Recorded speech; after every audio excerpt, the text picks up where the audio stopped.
Mr. Speaker, the United Kingdom was not involved in the initial strikes on Iran by the US and Israel.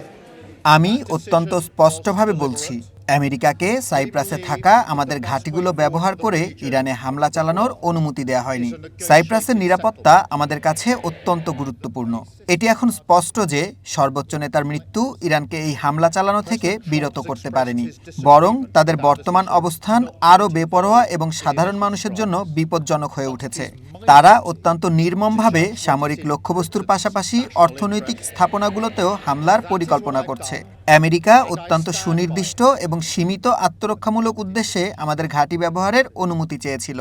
সমগ্র অঞ্চলে ইরানের ক্ষেপণাস্ত্র হামলা প্রতিহত করার লক্ষ্যে আমরা সেই অনুমতি দেওয়ার সিদ্ধান্ত নিয়েছি। Bases in Cyprus are not being used by US bombers.